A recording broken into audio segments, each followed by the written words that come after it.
What's going on, everyone? Welcome back to my channel. April's over, somehow we're a third of the way through the year already, which means it's time to rank every movie I saw this month from worst to best. Before I begin, let me know in the comments what your ranking of the movies you saw in April are. As always, this is just my list and not a definitive ranking. Also, make sure to hit that thumbs up button if you like these videos, as it helps me out immensely by getting my content out there. And if you're new here, I hope you consider hitting that subscribe button so you can stay up to date with more movie-related content like reviews and rankings on a near-daily basis. So today we have 33 movies to talk about. I am mostly back on track. I saw most of what I wanted to see, as well as having caught up with a few of the movies I missed from March and February. There are a few exceptions like The Unbearable Weight of Massive Talent, which I am seeing shortly, so I'll have that on the May list. And there are a small amount of films that I have reviews written and filmed already, but I just haven't edited yet, so I am still slightly behind in that regard. But you'll see videos for the ones I missed coming out shortly, so I apologize there. But we have a lot to get through. I'll stop rambling on. I don't want us to be here all day,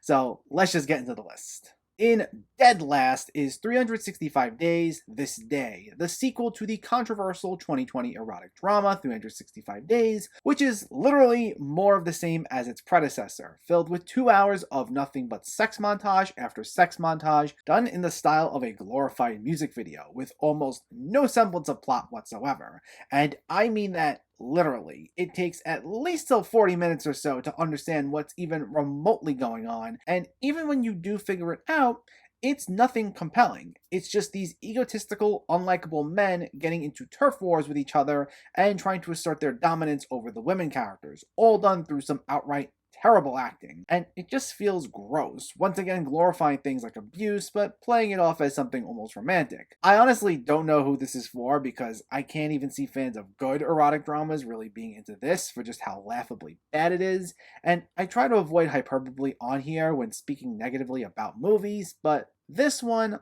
like its predecessor, might be the definition of actual garbage. At number 32 is Pinocchio, A True Story, which I have to add a caveat to this because I did actually really enjoy this movie, but it's only because of the US dub and the mismatched voice performances of Pauly Shore as Pinocchio and Jon Heder as Tybalt the horse. They are both so incredibly hammy, and their delivery just does not fit with what the story calls for, that it's hilarious, though it seems kind of obvious that they did that on purpose, even if no one actually confirmed that. I mean, there's just no way they're not in on the joke. However, it's worth noting this version technically is not the original version of the movie, so if you were to take all that out of the equation and watched any other dub, it's just bad in a not-so-good way. The animation feels like something out of a low-budget, mid-2000 production, and these storylines don't really mesh well together at all, with this bizarre subplot of Pinocchio being the suspect behind a series of robberies that will randomly go in and out of the movie, all while he runs off to the circus and becomes a star and falls in love with his co-star. You can tell that if this were to be dubbed in a pretty straightforward manner, such as the case of the original version, then this would just be kind of boring and not really worth watching. But this particular dub with Pauly Shore is still really bad, but in the most entertaining way possible. Like I said, what I'm sure was done on purpose, and it's destined to be one of the year's cult classics. So this is a rare exception where I'm actually kind of recommending something that's so low on one of these lists. At number 31 is Choose or Die, what's meant to feel like a tribute to retro 80s horror, and what should have also been one of the year's cult classics, instead comes off as something laughably bad. The film often cuts between these overly serious moments of characters constantly screaming and yelling in torment, but then it'll mesh together with this goofy video game aesthetic, causes it to be pulled in two completely different directions tonally, neither of which worked, as it never fully commits to wanting to be a serious, gripping horror movie or a goofy, campy, borderline horror comedy. And as a result, you have a film that comes off as emotionally hollow in its serious moments and almost so bad it's good laughable whenever it attempts to be something more over the top. And because of how obnoxious all the screaming and yelling is, as well as how in your face it tries to be with some of the goofy campiness, because none of it actually flows well, it just becomes grating, to the point that it undermines anything remotely of interest. At number 30 is The Bubble, Judd Apatow's Tropic Thunder style pandemic comedy that, despite so many talented people involved both in front of and behind the camera, shockingly lacks any sort of wit and creativity. And in a way that not only does it just not work, but it's to the point where it feels outright aggravating. Now, I appreciate the film's attempts at acting like a live action cartoon where everything's meant to feel very, very heightened, but it really needed to tighten up the pacing and change up some of its jokes, as it goes on for a painfully long 2 hours. It's filled with a plethora of unfunny gags, either revolving around characters' annoying personalities or jokes centered around topics like the pandemic that feel so obviously forced and feel like they're just trying to make a COVID reference for the sake of a reference. And with each of these jokes, it just drags all of them out for way longer than they ever needed to be. And it just wastes all the talents of literally just about everyone involved, outside of a few decent cameos that only somewhat worked. I'm actually kind of shocked that this came from the same guy that gave us hilarious, though also heartfelt films like The 40-Year-Old Virgin and Knocked Up, because this was an unfunny misfire, totally devoid of emotion, from a normally reliable director. At number 29 is The Cellar, another frustratingly dull entry in Shudder's filmography where it plays into all the usual trappings of their lesser films. While it's well acted, competently directed, and has the occasional inspired atmospheric moment, it's done in such a rinse and repeat structure that it just feels like any other generic supernatural horror movie we've got, to the point that I really have little to say about it. While Alicia Cuthbert's fine, the rest of the film is nowhere near as strong. So, moving on. At number 28 is Uma, the supernatural horror movie starring Sandra Oh, who has to come to terms with her past once a supernatural entity appears in her house. Now, this one's unfortunately a very frustrating watch, as while Sandra Oh and Fievel Stewart as her daughter are both quite compelling, and it does have some rich themes about finding forgiveness, very rarely would the film actually do much to explore either its characters or themes. And a very choppy, rushed 90 minutes, the film would stuff its runtime with jump scares galore, as well as these generic moments of characters experiencing a vision that would go away as quickly as they showed up. And it just led to a story that was difficult to be emotionally invested in. So it's a shame, really. While this had the potential for so much more, and there were some commendable elements, it felt like just a by-the-numbers horror movie. At number 27, Moonshot, the young adult sci-fi romantic comedy on HBO Max, is ultimately well-meaning as it takes on a sweet, inspirational tone, and it's used as a vehicle to show off the charms of both Cole Sprouse and Lana Condor, both of whom are quite good here. But despite the work of the cast and the occasional inspired moment, this one ultimately fell flat for me, as it's mostly made up of painfully predictable story beats about how these two people just don't initially get along until they learn about each other, which we've seen I don't know how many times before. And it's also stuffed with these sitcom-like jokes regarding how Sprouse has to keep his identity secret in order to stay on board the ship to Mars, and these moments would go on for way too long. Now, at the end of the day, it's a harmless movie, and for some, the charms of Sprouse and Condor might be enough, but the by-the-numbers, unconvincing setup and jokes cause it to not work for me as a whole. At number 26 is Morbius. The long-delayed installment in the Sony Spider-Man universe is one that I honestly wouldn't call worth the wait. While Jared Leto's fine, and Matt Smith gives it his all as the movie's villain, there's not much else that I particularly found enjoyable about this beyond some decently shot action scenes. It feels like a very generic and by-the-numbers comic book movie with a very familiar take on the usual origin story that we've seen in countless other films. Now, the movie would have still been kinda alright had it not been for the fact that it felt like so many scenes were cut, with disjointed scene transitions and these story beats that were meant to be emotional and pivotal that just come off as rushed, which just totally undercuts any of the weight that was meant to be had. In some ways, it felt like half a movie. On top of the fact that it has some of the absolute worst post-credit scenes I've seen in some time for a superhero movie that defies all logic and reason as a way to just force a connection with other movies that we like better, and thereby kinda undoing some of the good that those other films did. Out of all the Spider-Man related movies we've ever gotten, this is the only one I flat out didn't like, though I hope it's just a simple blip for this cinematic universe. Bringing us into the okay/just fine set of films at number 25 is Marry Me, the Owen Wilson-Jennifer Lopez romantic comedy that plays into just about every romantic comedy cliche in the book, but that's also part of its charm, as it's meant to feel like the popular rom-coms we once got on a frequent basis in the 90s and 2000s. Its story is centered around a ludicrous premise, but it's also the sort of film that knows what it is and wants you to check your suspension of disbelief at the door. And if you're a fan of these sort of movies, I don't think you'll have a problem doing so. It's not exactly the most laugh-out-loud hilarious movie out there or anything, and it's sometimes hard to ignore its glaring cliches, but there's a genuine sense of warmth that exudes it, especially due to Lopez and Wilson's chemistry, that makes it an easy enough watch. It's nothing to the point where I'd find myself needing to go back and revisit it, but hey, I at least had a smile on my face when watching. Number 24, We're All Going to the World's Fair, an experimental horror movie about the deepest, darkest depths of the internet as a teenager gets heavily involved in this online horror role-playing game. Now, it's a very well-made film that nails down its atmosphere quite well, basically being a creepypasta come to life. However, it has such a heavy reliance on mood, with lingering shots, a slow burn, and cutaways to sequences that ultimately have no involvement in the overarching story, that it does cause the film to not have that much of an emotional core.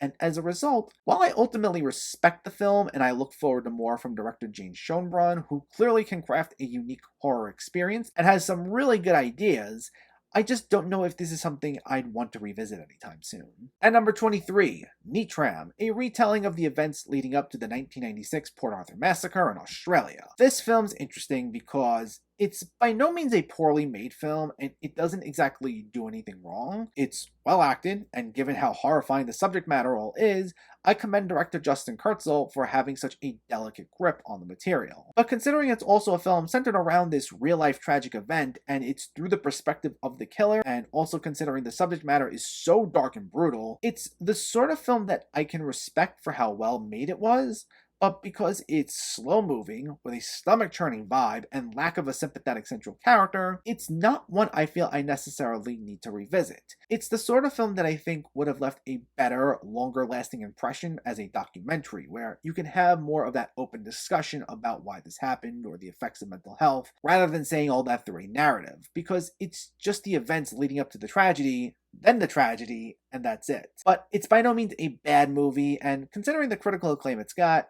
I might be in the minority on this one. At number 22 is Sonic the Hedgehog 2, the sequel to one of the few well-liked video game adaptations that doesn't work quite as well as its predecessor, but it's a fun enough time overall. While it expands on the Sonic lore, with the introduction of characters like Knuckles and Tails, and there's a great adventurous feel to the movie, it tends to also be bloated at times. There's an unnecessary subplot involving the human characters that just did not work at all, and a lot of the film's attempts at being self-aware and including all these modern pop culture references felt just so clunky and awkward.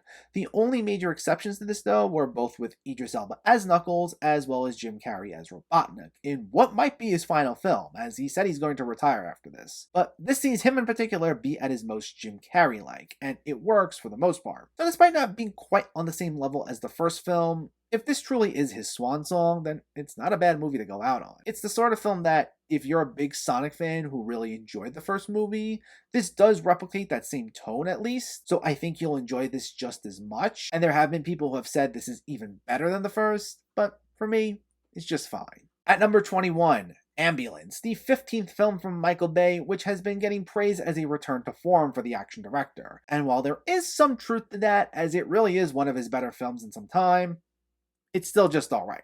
While there are plenty of moments of fun to be had, especially from a scene-chewing Jake Gyllenhaal, the film's ultimate issue is that it also asks you to take it way too seriously, with this grounded story of a rift between these two adopted brothers, and this EMT trying to do her job while being held hostage, and because at its core, it wants us to take it seriously, it was difficult to look past the level of absurdity that occurs here, from the logic gaps to keep the story going, as well as the pivotal moments of tension that border on cartoonish. Now, some may not mind this, as has been the case for fans of a lot of Michael Bay's other films, but for me, I was looking for, at the very least, a tonal consistency, and had the film established itself as being outright goofy from the beginning and doubled down on that tone, I would have been a lot more on board with it, on top of just needing to cut down that bloated runtime. But it was still fun enough for what it was, just not great. At number 20 is Knight's End, yet another movie filmed at the height of the pandemic, and one whose limitations can clearly be felt all throughout this, with nearly all the interactions taking place via Zoom calls, and with characters hitting some of the same few beats in terms of plot points or character development. Still, despite the fact it spins its wheels a number of times, it actually was a somewhat fun watch. The entire cast manages to make the most out of their respective roles, with a few of them being pretty scene-chewing over these Zoom calls, in particular Michael Shannon, and we still managed to get some cool atmospheric moments from time to time. What really pushes this as high on the list as it is, though, is its ending, which takes the film from 0 to 100 in a matter of seconds, in a way that it feels like we're almost in a completely different movie. Now, is it tonally jarring a bit? Yeah, a little. but the direction they go in is such a blast that it makes this shift forgivable, and it makes the movie a fun enough time overall. At number 19, Virus 32, one of the latest from Shudder that's a pretty simple, straightforward, and to-the-point zombie horror thriller that features a unique twist in which the zombies need 32 seconds to recharge after going on an attack. And while the film certainly could have leaned into that unique premise a lot more than it ultimately did, it was still a pretty fun ride for what it was. The film's ultimate goal was to just give us a good old-fashioned zombie movie, and it succeeds with a lot of bloody thrills and chase scene after chase scene. It admittedly does feel a little bit repetitive as a result, only held together by a somewhat thin but solid enough story about two people who vow to protect each other's families. But if you're into these sort of movies and you're looking for some fun, mindless entertainment, then look no further than this. At number 18, Metal Lords, a Netflix film that mixes a coming-of-age story with vulgar teen comedies with, as you may have guessed, a lot of heavy metal Easter eggs and references thrown in there.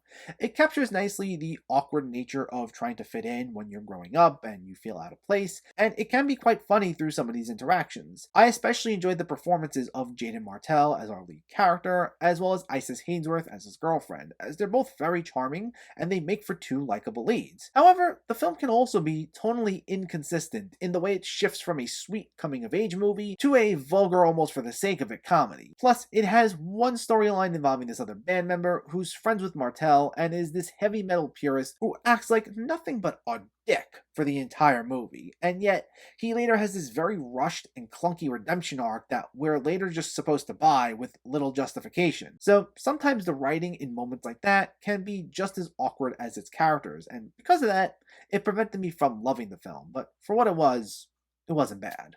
Bringing us into the good category at number 17 is Brighton Fourth, the Georgian entry for Best International Feature at the Oscars this year, and while I wouldn't call it Best of the Year material or anything, it's still a nice slice of life drama, as it focuses on this former boxer who attempts to help his son out of a gambling debt. While it feels like the plot of a generic Hollywood action film or something, it actually contains a delicate mix of amusing moments and tragic moments, as it takes several plot points that could have easily been overblown in a generic Hollywood movie, and instead uses them to evoke some genuine human emotions, especially when exploring this fractured father-son relationship. There's a very quiet, restrained feel to the film overall that I do think causes it to close itself off more than it wanted to, but this is still an intimate, personal little character study that I found to be quite a nice time. At number 16 is The Bad Guys. The latest from DreamWorks is a slick, fast-paced crime comedy that winds up being fun for the whole family. It's nothing that reinvents the wheel, as it follows plot points we've seen in so many other movies before, nor is it the most laugh-out-loud hilarious film or anything, but its strengths lie in the charms of its cast, in particular Sam Rockwell and Zazie Beetz, whose characters worked well off one another to the point I just had a big old smile on my face anytime the characters were on screen together. Its animation is vibrant, and it moves at a nice quick pace. Plus, it contains a strong enough moral message about getting a second chance that kids will most certainly enjoy, while also containing some fun references to other crime comedies like Pulp Fiction and Ocean's 11 that adults will certainly enjoy. It's a pretty straightforward movie with no major surprises, but it's told in such an endearing way that I think it'll be hard to resist, and it's one of the better recent DreamWorks movies. At number 15, Fantastic Beasts: The Secrets of Dumbledore, the third installment in the Fantastic Beasts series that's actually quite an improvement over its predecessor, and it might possibly even be the best in the three Fantastic Beasts films. With a political thriller vibe injected into this franchise, this becomes the highest stakes of all these films, with the tensions between our protagonist and Grindelwald, now played by Mads Mikkelsen, being really well done, and it gives this series a sense of focus. It still suffers from some of the same issues that plagued the first two Fantastic Beasts films, including going on for a bit too long and having a little bit of a tonal imbalance at times, and it's not going to win over any new converts who haven't liked either the other Fantastic Beasts movies or the Harry Potter movies, but if you're into this franchise at all, you should be satisfied with this. Number 14, The Survivor, an absolutely brutal experience chronicling the subject of survivor's guilt. In this true story centered around boxer Harry Half, played by Ben Foster, who had to box to the death in concentration camps in order to survive. It's a visceral film that is full of heartbreak, but it also looks to explore the psychological effects of such a terrible experience with as much depth as possible, and it does succeed there. The film is beautifully shot, with this being the best looking film by director Barry Levinson in years, and while it has a great cast all around, This is ultimately Ben Foster's movie, who I think is one of the best and most underappreciated actors working today, as he gives yet another layered, nuanced performance, as he always tends to do. Parts of it do feel like something out of your average sports drama, but when it gets deep into its character elements, it really packs a punch. Number 13, Strawberry Mansion, a whimsical little adventure film that mixes a sweet character drama with some surrealist imagery in this dream world that also takes place in the future where things like dreams are taxed. So it feels like a mix of Roald Dahl and Adult Swim in this exploration of such a weird but oddly charming world. Now, despite the film's use of things like sailor rats and waiter frogs, it's actually not the sort of film that looks to weird you out as much as possible, instead using the carefree nature of this world to showcase the escapism we crave when stuck in the drudgery of a career we truly despise. We get a lot of beautiful shots here of this utterly bizarre world that are absolutely gorgeous to look at, giving this such a distinct feel. And while it's not quite always as emotional as I would have liked, it still highlights some compelling themes in a truly unique manner. Number 12, Better Nate Than Ever, a sweet, charming little film that focuses on themes about following your dreams that we may have seen before, but it also serves as a wonderful tribute to the art of musical theater that fans of the art form will most certainly enjoy. Because it's very clearly a film for younger audiences, it doesn't always feel like the most high-stakes film, but despite that, it actually can be fun for the whole family, as it's also very funny, especially due to a charismatic Ruby Wood as Nate, who graces the screen with such ease that it's clear he has a long, prosperous career ahead of him. But despite that, it actually can be fun for the whole family, as it's also very funny, especially due to a charismatic Ruby Wood as Nate, who graces the screen with such ease that it's clear he has a long, prosperous career ahead of him. For some, this might feel so predictable that it's hard to look past that, but for me, as someone who enjoys musical theater and enjoyed a lot of the references placed throughout here, and because I thought it was pretty funny and heartfelt for the most part, I had a good enough time with it, and I think it's one of the better Disney Plus originals. Number 11, You Won't Be Alone, a coming-of-age story told through a folk horror lens as we see a young witch undergo various transformations and start finding her place in the world. While this does contain some brutal moments of violence, as well as horror elements like transforming witches, it's less of a scary film and instead goes for a more unsettling vibe. But it also looks to discuss relatable topics, such as exploring one's own identity. Due to the structure centered on the witch's various transformations, it can feel a little rinse and repeat with an almost episodic-like format, and it has a very distinct art house style that some may not like. But if you're looking for genre films that do something a little different, all while having something meaningful to say, then this may be the movie for you. Bringing us into the top 10, at number 10, and this is pure coincidence, is Apollo 10½, the latest film from Richard Linklater, which felt like a mix of Forrest Gump and A Christmas Story. We have Jack Black as the older version of our protagonist Stanley, fondly recounting memories of his youth all throughout the course of the film, tying them together with real-world events and immersing us in the culture of the time. There's a home movies feel to the film, with a warm, inviting tone evoked through the writing, as well as its beautiful animation. However, the film does feel more just like a series of moments, as it stays at this one particular energy level the entire time, and it never necessarily builds towards this one major arc or plot point besides the landing itself. And with Jack Black's narration driving each scene forward, instead of complimenting the visuals, it generally told us how we should feel rather than sometimes letting us experience it for ourselves. Still, while this isn't one of my favorite Linklater films out there, despite its faults, because of just how charming it ultimately was, it's still a nice time overall. At number 9, After Yang, A24's sci-fi film that's actually less interested in a technologically driven story and instead more interested in discussing the importance of nature and humanity. It's a restrained, introspective film that examines what it means to truly be alive, as we see this family go through something of an existential crisis when their AI helper/family member starts malfunctioning. Because of its very grounded approach, it might be a turnoff for those who look for more escapist fare, and its restrained efforts don't always make for the most emotional material, but it's still a beautiful little film that explores relatable themes regarding the things that mean the most to us, led especially by an excellent lead performance by Colin Farrell. It's one of the A24 movies from this year that I feel is being discussed the least, but it's one you shouldn't miss. At number 8 is 7 Days, another entry into the pandemic movie subgenre that's actually quite surprising for how well it works. It's a romantic comedy about two mismatched leads who meet just as the COVID-19 pandemic kicks in and shows them bonding once they get over their respective quirks. But despite leaning into some of the most contrived elements found in both the romantic comedy and the pandemic movie, there's still a great sense of charm to it that allows it to transcend some of the material that will ultimately date it a little. It's an endearing movie that never feels cruel, though it does have a sharp sense of humor, due to the excellent chemistry between Karan Soni and Geraldine Viswanathan. It just misses out on being great due to its third act not working quite as well as the rest of the film, but for the most part, I had a big old smile on my face when watching this one. Bringing us into the great category at number 7 is Bull, an old school revenge thriller that basically follows the structure similar to your typical Liam Neeson action movie. However, this is essentially everything I want those movies to be. This can be quite brutal, with each ticking time bomb of a sequence brilliantly laced with tension and exploding with a violent moment that can be uncomfortable, but at the same time thrilling and creative. There's a bit of a rinse and repeat feel to it, though it at least drops our characters in some fairly interesting settings to give each moment a lot more flair. Though people will definitely be put off a bit by its ending, which, while not ambiguous, is utterly bizarre and feels like something almost out of a completely different movie. It can make or break the film for some people, but I think due to its constantly heightened tone and its just go with it confident attitude, it was something I admittedly was thrown off by, but ultimately didn't mind. So in the end,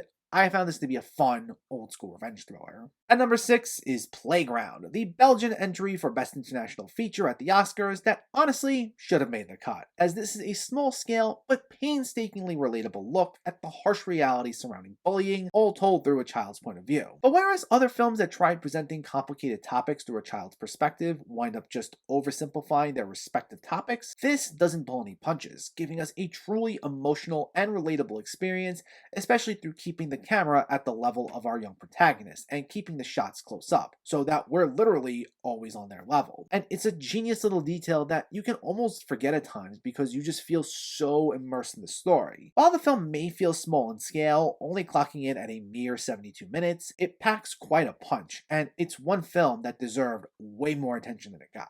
At number 5, Paris 13th District, another fairly small-scale film, though this is about the lives of these four people in France, and it touches upon themes about how we're all connected, both in real life and online. While it's not an overly ambitious film, keeping things relatively contained and shot in black and white, it's a lot more playful than you think it would be. You have moments where these characters are acting like total narcissists and toying with each other's emotions, but they tend to be played for laughs. Yet at the same time, each of these conversations felt so organic and natural that you can believe these are all real people, and in essence, that on its own was enough to hook me in. It has an episodic style and some off-kilter elements that might not be for everyone, but it's actually a lot more accessible than you think it would be, and for such a contained, dialogue-driven, unambitious movie, it's quite the fun time. At number 4, Let the Wrong One In, a vampire horror comedy that is about as goofy and over-the-top as you can get. While not the most focused on either emotion or character development, that will be a non-issue, as it looks to hit you with as many jokes as possible, through some snappy banter and a lot of splatter humor. And what helps too is that each of these characters have such distinct, larger-than-life personalities